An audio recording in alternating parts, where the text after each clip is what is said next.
today for Ferrari.com we had the pleasure to have with us JK from Jamiroquai. Thanks to be with us.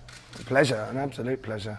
And let's kick off immediately with a question about Ferrari. You are a car enthusiast, Absolutely. Sure, and definitely you have a particular love for Ferrari. What appeals you in a Ferrari?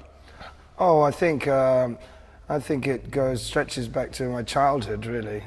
There's always been something exotic about Ferrari. There's always been something that's a slightly different echelon from other manufacturers, and that's carried on over since I was a child. I mean, I think it was one of the first.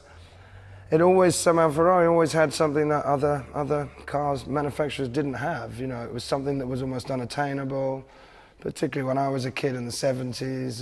You know, if you saw a Daytona on the highway or something, it was a very unique, a special thing to see. There was something very hallowed about it. You know, something very magical about the whole car. Well, you are a person rooted in a very avant-garde British club scene. Do you see Ferrari's image as avant-garde, or you are more attracted by the tradition of the Ferrari? Oh, I think the tradition. I mean, in a sense, particularly with regards to the most important thing of all with Ferrari, which is the racing. So, and that's something that, again, really, other manufacturers, you know, don't happen to have that special bond, the link between the road cars and the racing cars, and. But you know, there are lots of different attractions within Ferrari. But for me, it's also very much about the old cars, the vintage cars, the early cars, and of course the styling houses that go with them. So you know, that's always been something that I've always kept my eye on. You know, I mean, I have a few old things now. One of them, funnily enough, being the old Vignale 330 GT, which I've just got hold of, which is quite funny actually, because almost at the same time I'd first seen it, of course, now you have the FF come out, you know, which is a different thing. But of course this bread van concept, which is also went with the Daytona. I think there were two built. There was a Michelotti car, and then the Vignale car, and then the Daytona bread van, you know. Yeah. And of course the actual GTO bread van, which was a fabulous thing as well, the Drogo bodied car. Loving so much sports car and loving so much Ferrari, have you ever thought of racing? I have thought about it. I mean, you know, I've got friends of mine who are pushing me, sliding me towards doing some historic racing.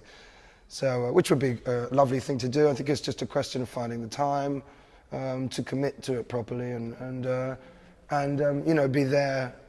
You know, at the start of a season, it's very difficult. Once you book a tour, I think even this year we've had so many different separate things, Tour Auto, and you know, I mean, okay, I managed to get the Emilia last year, but I think yeah, it's difficult to try and, you know, I've missed so many things this year. It's always the same every year, so, but yeah.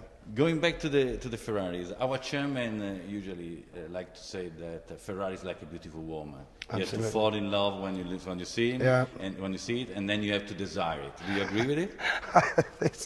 I think so. Yeah, absolutely. And this is one of the few cars that does have that delectability about it. There's you know, something very delicate and very feline about the shape of the cars, and that's always been there. It's always been important. So I agree with him. Talking about the chairman, if you could be chairman for a day in Ferrari, which is your priority? What would you like to see? What would you like to ask to the people working in Ferrari? That's a very difficult question. I mean, I've always actually managed, I wouldn't mind putting my hand to the pen to change a couple of shapes, or perhaps do a special bodied car. That would be something that I'd really love to do. I'd love to do that, you know. Great. A lot of people have compared the sound of an engine of Ferrari as a music. You are a famous singer, a famous musician. Do you agree with it? Is it really a music? I absolutely agree. In fact, I'm one of the few. I have a Scuderia 16M at home, and it has the little iPod slot, and I've never ever put the iPod on. So absolutely, you know, there's a whole oral attack, the excitement of the, you know, of all the machine, each one has a very different sound too, you know. I think the V8s compared to the V12s, and, you know, recently I've managed to find a good F40 again. And of course, this is a completely different thing as well.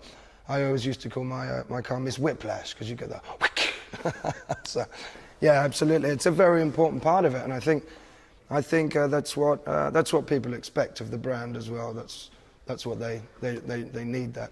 Very last question. If you have to think about one of your songs, etc., to be representative of sound of Ferrari, what sound of music will you compare with? That's a difficult question, but I feel for me, every time I do an album, I always go and test it in the car anyway. So I test it to see how the speed of the track, whether it makes you want to put your foot down. Okay. And I think, you know, sometimes we do some good fast funk. It kind of, you know, it's kind of an attacking mode, you know. Might be an advice for Alonso and Massa to put some of your music when maybe. you're driving. That would be good, yeah. Absolutely. JK, thanks a lot for your time. It's been a pleasure. Thank you very much. A pleasure.